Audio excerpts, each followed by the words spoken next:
यात्रा में लोगों का जो अपार समर्थन था वो राहुल गांधी। बीजेपी संविधान को खत्म कर रही है। मैंने हाइड्रोजन बॉम्ब की बात करी है, वो आएगा, ठहर जाइए, वो आ रहा है, वो आएगा। और फिर आपको बीजेपी की जो सच्चाई है, जो इन्होंने पूरे देश में किया है, बिहार में करने की कोशिश कर रहे थे और बिहार के युवा ने इनको रोक दिया है, उसकी सच्चाई आप सबको पता लग जाएगा। यहां पे नीतीश जी की सरकार कितने सालों से? 20 सालों से है। मुझे आप बताइए, ये उन्होंने क्यों नहीं किया? जो नीतीश जी का जो पूजा पार्टी होता है शाम में, जिसमें वो डिसीजन लेते हैं कोई चीज की, तो कितना पिछड़ा दलित बैठा रहता है। वही आरक्षण विरोधी, ये आरक्षण विरोधी नहीं, हम तो कहते हैं ये लोग आरक्षण चोर है भाजपा। 2005 से 25 बहुत हुए नीतीश। अरे हम लोग इनके गिदड़ भटकी से डरने वाले हैं? जब लालू जी नहीं डरे, इनके आका को गिरफ्तार किया आडवाणी जी को बिहार में, तो लालू जी का बेटा डरने वाला है? नमस्कार, मैं आशा गौतम और आप देख रहे हैं पंजाब केसरी टीवी। राजधानी पटना में 1940 के ऐतिहासिक बैठक के 85 साल बाद सदाकत आश्रम में कांग्रेस वर्किंग कमेटी की बैठक हुई। इस बैठक में राहुल गांधी, मल्लिकार्जुन खड़गे और पार्टी के सभी दिग्गज नेता समेत तेजस्वी यादव और मुकेश सहनी भी मौजूद रहे। इससे पहले राहुल गांधी ने बिहार में वोटर अधिकार यात्रा निकाली थी और अब पटना में CWC की बैठक होना अपने आप में एक बहुत बड़ी बात है।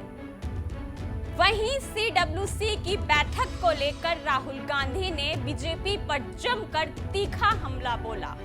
राहुल गांधी ने कहा कि भाजपा संविधान को खत्म कर रही है। मैंने हाइड्रोजन बम की बात की थी, वो आएगा और फिर आपको भाजपा की सच्चाई, जो इन्होंने पूरे देश में किया है, बिहार में करने की कोशिश कर रहे थे, लेकिन युवाओं ने इनको रोक दिया है, उसकी सच्चाई सबको पता लगेगी। आइए अब आपको सुनाते हैं राहुल गांधी का ये बयान। कुछ दिन पहले हमने सबने मिलकर बिहार में वोटर अधिकार यात्रा चलाई थी।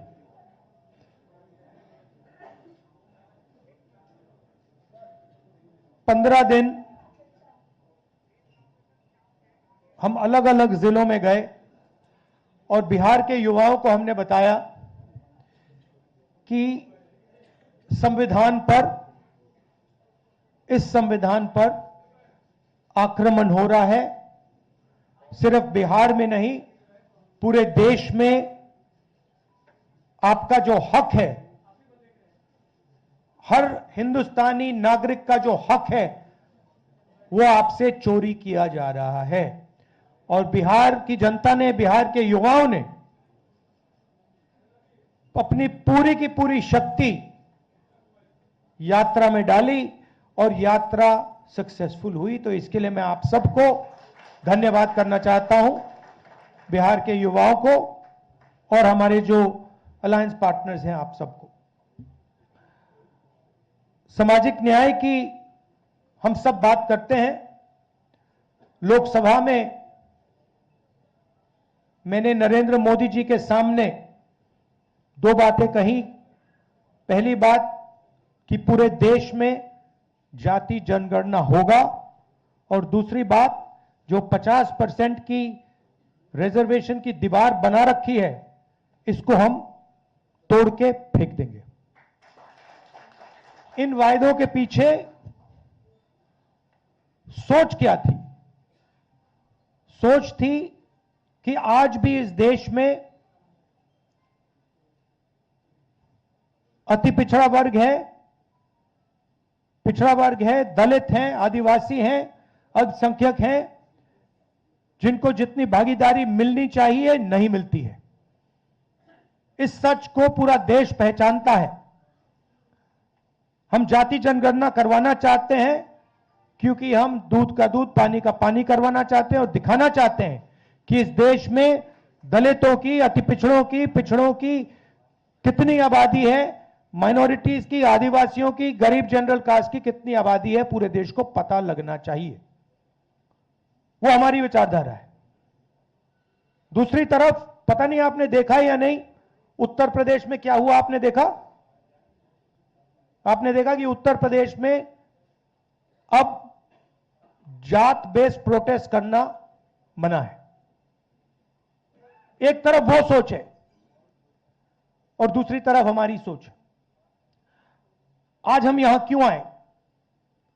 क्योंकि हम अति पिछड़ा वर्ग को एक विजन देना चाहते हैं। हम आपको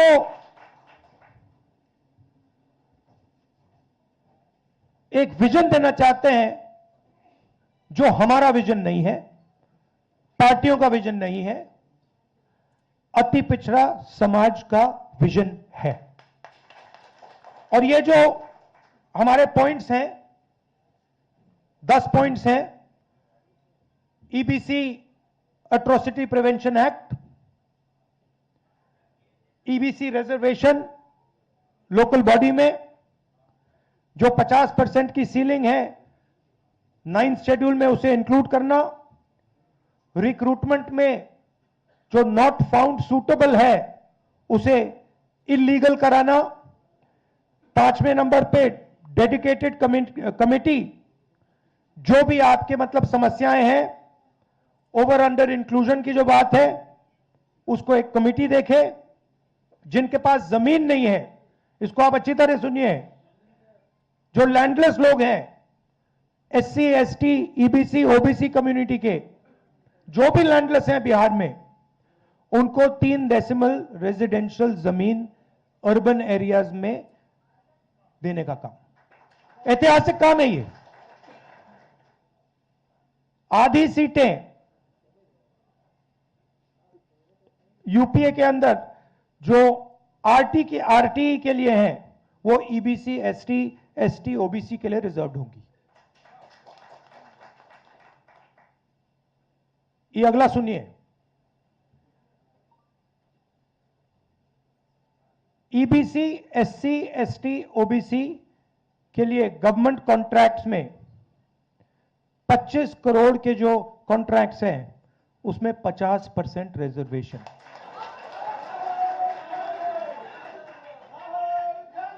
आर्टिकल 15 रिजर्वेशन इन एडमिशन प्राइवेट एजुकेशनल इंस्टीट्यूशंस में हम यहां इंप्लीमेंट करेंगे।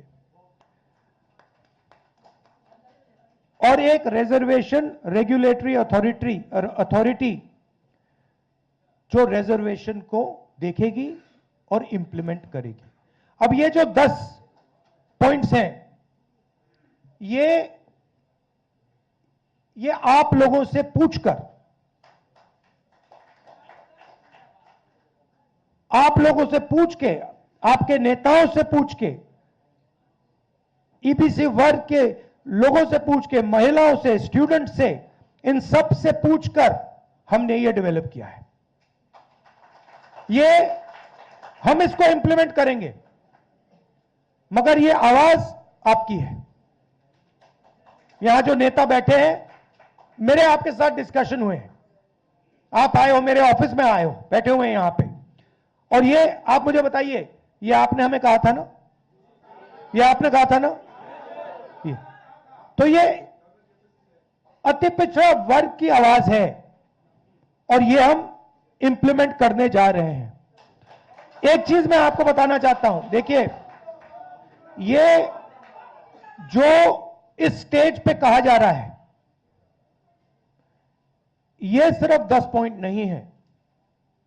मैं आपको कह रहा हूं कि ये गारंटी है, ये होगा, क्योंकि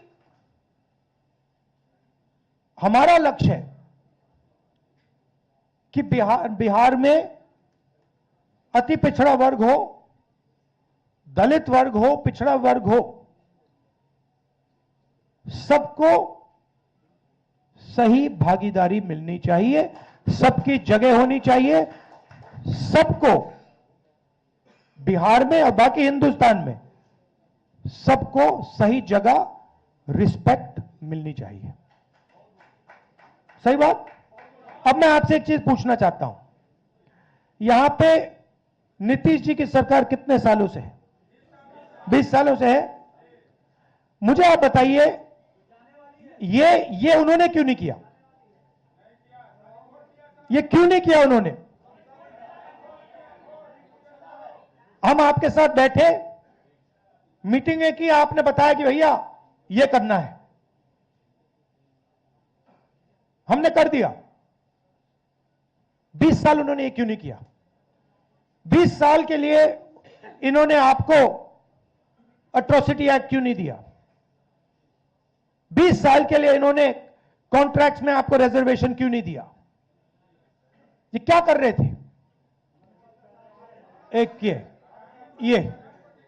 ये आपसे वोट ले रहे थे और आपको यूज करके आपको फेंक रहे थे, दबा रहे थे। ये आपके लिए, बिल्कुल ये आपके लिए विजन है और ये आपका विजन है। हमारा काम इंप्लीमेंट करने का है। मैं आपको खारगे जी, तेजस्वी जी, सानी जी, बाकी जो स्टेज पे लीडर्स हैं, हम आपको कह रहे हैं कि ये गारंटी करके हम बिहार में इंप्लीमेंट करेंगे। इसलिए और क्यों करेंगे, मैं बता देता हूं क्यों करेंगे। क्योंकि हम इस संविधान को मानते हैं और इस संविधान में लिखा है कि हर व्यक्ति को इस देश की प्रगति में भागीदारी मिलनी चाहिए, चाहे वो किसी भी जात का हो, चाहे वो किसी भी धर्म का हो, स्त्री हो, पुरुष हो। इस संविधान में लिखा हुआ है। बीजेपी संविधान को खत्म कर रही है। मैंने हाइड्रोजन बॉम्ब की बात करी है, वो आएगा, ठहर जाइए, वो आ रहा है, वो आएगा। और फिर आपको बीजेपी की जो सच्चाई है, जो इन्होंने पूरे देश में किया है, बिहार में करने की कोशिश कर रहे थे और बिहार के युवा ने इनको रोक दिया है, उसकी सच्चाई आप सबको पता लग जाएगा। इधर तेजस्वी यादव ने भी बीजेपी पर तीखे वार किए हैं। कहा कि नीतीश कुमार जी के चेहरे को इस्तेमाल कर रहे हैं और बिहार की तिजोरी को खाली करके अपनी तिजोरी को भरने का काम कर रहे हैं। हम लोग इनके गीदड़ भभकी से नहीं डरने वाले। जब लालू जी नहीं डरे तो लालू जी का बेटा नहीं डरने वाला। सुनिए तेजस्वी ने आगे क्या कुछ कहा। और देखिए, हम लोगों का एकमात्र लक्ष्य है, हमारी जो लड़ाई है संविधान बचाने की है, लोकतंत्र बचाने की है, और जो हमारी विचारधारा है सामाजिक न्याय और धर्मनिरपेक्षता। खास तौर पे अब ज़रूरत है सामाजिक न्याय के साथ साथ लोगों के साथ आर्थिक न्याय हम लोग करें। ये आज समय की ज़रूरत है। जो back bencher of the society है, जो समाज में अंतिम पैदान पे खड़ा समाज है, चाहे पिछड़ी जाति हो, अति पिछड़ी जाति हो, दलित हो, आदिवासी हो, अल्पसंख्यक भाई हो, उन लोगों को मुख्य धारा में लाने की ये लड़ाई है। और जब तक उन लोगों को मुख्य धारा में हम लोग ला नहीं देते, कर्पूरी जी का, लोहिया जी का जब तक सपना हम लोग पूरा नहीं करेंगे, तब तक हम लोग चैन से बैठने वाले नहीं। आप देखिएगा, सबसे पहले कर्पूरी ठाकुर जी ने समाज को जो है आरक्षण दिया 12%। उसके बाद लालू जी जब मुख्यमंत्री बने तो उन्होंने 15% किया। जब राबड़ी देवी जी मुख्यमंत्री बनी तो 18% किया गया। और जब हम लोगों की महागठबंधन की सरकार बनी 17 महीने, तो उसको 24% हम लोगों ने किया। ये सत्ता में जो लोग बैठे हैं अभी, जो लोग कर्पूरी जी को गालियां देते थे, आज ये सामाजिक न्याय और आप लोगों की ताकत है कि जो गाली देने वाले भी लोग हैं उनको भारत रत्न देना पड़ रहा है। और आप सब लोग जानते हैं, शुरू से ही हम लोगों ने मांग उठाई थी। प्रधानमंत्री नरेंद्र मोदी जी आए थे विधानसभा, उस मंच से हमने प्रधानमंत्री जी के सामने मांगा था कि कर्पूरी जी को भारत रत्न दिया जाए। उस समय तो उन्होंने कोई वादा नहीं किया, लेकिन जब लड़ाई हम लोगों ने छेड़ा तब जो है उनको देना पड़ा। तो ये सामाजिक न्याय की ताकत है। उस समय 17 महीने हम लोगों की सरकार थी। जो हम लोगों ने आरक्षण जो बढ़ाया 65%, 10% EWS यानी 75%, उस समय भी हम लोग बढ़ाने के बाद केंद्र सरकार को कैबिनेट से हम लोगों ने एक प्रस्ताव भेजा। जैसे तमिलनाडु में शेड्यूल 9 में है, अनुसूची 9 में, उसी हिसाब से बिहार में जो हम लोगों ने आरक्षण बढ़ाया है उसको अनुसूची 9 में जो है आप लोग डालने का काम कीजिए। लेकिन 11 महीने 12 महीने तक इसको नहीं डाला गया। अभी बिहार विधानसभा सत्र चालू हुआ था, उसमें भी हम लोगों की मांग थी, लेकिन कोई नहीं सुना। हम ये कहना चाहते हैं कि हम लोगों का जो विजन है, कितने अति पिछड़ा समाज के लोग जो है पॉलिसी मेकिंग में है, कितने दलित समाज के लोग जो है डिसीजन मेकिंग में है, या जो भी एनडीए में जितने मंत्री हैं वो समाज के सबसे बड़े दुश्मनों के केवल अपने लाभ के लिए काम कर रहे हैं, व्यक्तिगत रूप के लिए कर रहे हैं, समाज के लिए नहीं कर रहे हैं। और कितने लोग आप देखते होंगे, जो नीतीश जी का जो भूजा पार्टी होता है शाम में, जिसमें वो डिसीजन लेते हैं कोई चीज की, कितना पिछड़ा अति पिछड़ा दलित बैठा रहता है, कितना अल्पसंख्यक बैठा रहता है। कौन लोग हैं वो जो बैठे रहते हैं? वही आरक्षण विरोधी। ये आरक्षण विरोधी नहीं, हम तो कहते हैं ये लोग आरक्षण चोर है। भाजपा ये आरक्षण चोर है, चोरी कर रही है आरक्षण। लाखों के तादाद में नौकरियां मिल रही है, नुकसान किसको हो रहा है?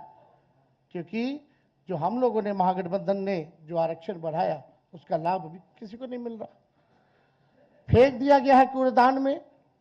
ये लोगों ने खत्म कर दिया, चोरी कर ली आरक्षण की, भाजपा के लोगों ने। ये लोग जो लोग बैठे हैं ये लोग सब समाज के दुश्मन हैं। हम लोगों ने आज तक अपने विचारधारा से समझौता नहीं किया, ना आगे करेंगे। मजबूती के साथ जो है लड़ाई लड़ने का काम करेंगे। और आप कितना आरक्षण, कितना मंडल कमीशन भी लागू हुआ, केवल 5% जो है इंप्लीमेंट हुआ, बाकी का क्यों नहीं हुआ? तो हम तो कहेंगे ये 10 सूत्री तो होगा ही होगा। मंडल कमीशन की जितने सिफारिशें हैं सरकार बनने पे, उसको भी हम लोग लागू करेंगे। और ज्यादा कुछ हम नहीं कहेंगे, लेकिन एक बात आप लोग जानते ही, ये सरकार जो है नकलची सरकार है, नकल करने में माहिर है। अपने यहाँ इनके पास कोई विजन नहीं है।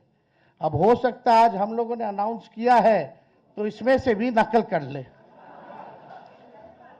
हम लोगों ने बोला पेंशन की बात, बिजली की बात, महिलाओं की बात, माई बहन मान योजना की बात, कर रहा है कि नहीं कर रहा नकल? तो ये लोग विजन हम लोगों के पास है, वो लोग तो विजनलेस लोग हैं। अब लोग कह रहे हैं भाई 2005 से 25 बहुत हुए नीतीश, अब जो है बिहार को जो आगे लेकर के जाने का काम करे। ठीक,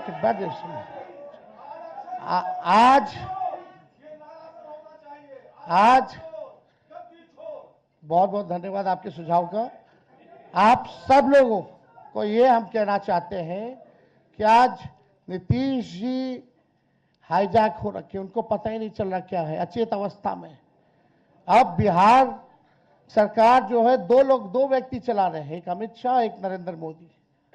और असली लड़ाई वो अधिकारियों से हम लोगों की है जो भ्रष्ट अधिकारी हैं, जिनका बहुत बड़ा रैकेट है, जो नीतीश कुमार जी के चेहरे को इस्तेमाल कर रहे हैं और बिहार की तिजोरी को खाली करके अपना तिजोरी भरने का काम कर रहे हैं। जो भ्रष्ट अधिकारी हैं, जो आरक्षण विरोधी लोग हैं, जो आरक्षण को चाहते हैं कुछ चंद अधिकारी कि किसी भी कीमत पे बिहार में आरक्षण लागू ना हो, पिछड़ों का, गरीबों का, अल्पसंख्यकों का, अति पिछड़े आदिवासियों का उत्थान ना हो, वो लोगों को हम लोग चिन्हित किए हुए हैं। और सरकार बनेगी तो कार्रवाई होगी, और इसमें बनाया भी गया है कार्यक्रम 10 पॉइंट में से कि अगर अच्छे से कोई इंप्लीमेंट अगर आरक्षण नहीं करेगा तो उस पर कार्रवाई होगी, उन अधिकारियों पर भी कार्रवाई होगी। तो हम सब लोग जान रहे हैं, हम लोग किसी का विरोध नहीं करते। बिहार में 14 करोड़ आबादी है, 14 करोड़ आबादी सब हम लोगों के लिए बराबर है। हम लोग बस वही चाहते हैं जिनको मान सम्मान नहीं मिल रहा, जो आगे नहीं बढ़ पा रहा, जो व्यक्ति, जो भाई हमारा, उसको हम लोग जो है सम्मान दे और आगे बढ़ाने का काम करें। किसी का विरोध हम लोग नहीं करेंगे और ना करते हैं। हम लोग ऐसा देश चाहते हैं, ऐसा प्रदेश चाहते हैं जहां अमन चैन का वातावरण बने, सबको इक्वल भागीदारी का मौका मिले और सम्मान मिले, और सबके साथ जो है आर्थिक न्याय हो, गरीबी हमारे बिहार से खत्म हो। ये हम लोग जो है चाहते हैं, सुनहरा बिहार हम लोग बनाने का काम करना चाहते हैं। आप यूपी में देखिए, जो मंत्री थे उनके ऊपर कितना केस मुकदमा कर दिया, जो अल्पसंख्यक आजम खान साहब के ऊपर जो है इतना केस मुकदमा किया, क्या क्या इंजाम नहीं लगाया गया। राहुल जी को हम बताना चाहेंगे इस मंच पे कि ये भाजपा के लोग, अभी यहाँ मीडिया के भाई हैं, सब खामोश रहे। एक अति पिछड़ा समाज के, मल्लाह समाज से आने वाला व्यक्ति जो मधुबनी जिले में, उसको यहाँ सिटिंग जो मिनिस्टर है, urban development minister Jivesh Mishra, उसको मां बहन की गाली दी, उसको पीटा गया, लेकिन कोई कार्रवाई नहीं हुई, एफआईआर तक नहीं लिया जा रहा था। हम जाकर के जो है एफआईआर थाना में जाकर के दर्ज कराएं। हम लोग गए, लड़ाई लड़े। सोचिए पत्रकार भाई, आप लोगों के ऊपर हमला हो रहा है, अति पिछड़ा समाज का एक पत्रकार इस राज्य में एफआईआर नहीं करा सकता है, ये हालत हो गई है। और जब हम लोगों ने एफआईआर कराया तो उसी थाने में एक मंत्री जो है हम लोग पे भी मुकदमा करा दिया। बता दें कि आजादी के बाद आज यानी कि 24 सितंबर को पटना के सदाकत आश्रम में कांग्रेस वर्किंग कमेटी की एक अहम बैठक हुई, जो कि करीब 4.5 घंटे तक चली। बैठक का मुख्य उद्देश्य वोट चोरी, बिहार वोटर लिस्ट में आधिकारिक रूप से छेड़छाड़, बिहार की जनता के हित के लिए और इस देश के लोकतंत्र और संविधान को बचाए रखना है। इसके अलावा सीडब्ल्यूसी की बैठक में 2 प्रस्ताव पारित किए गए। पहला राजनीतिक प्रस्ताव, दूसरा बिहार की जनता से अपील का प्रस्ताव। बहरहाल बिहार विधानसभा चुनाव से पहले कांग्रेस कार्य समिति की ये बैठक बेहद महत्वपूर्ण मानी जा रही है। पटना में आज कांग्रेस का शक्ति प्रदर्शन देखने को मिला, तो वहीं इस बैठक को लेकर सियासी गलियारे में हलचल तेज हो गई है। बिहार समेत देश और दुनिया की तमाम अहम खबरों के लिए आप देखते रहिए पंजाब केसरी टीवी। नमस्कार।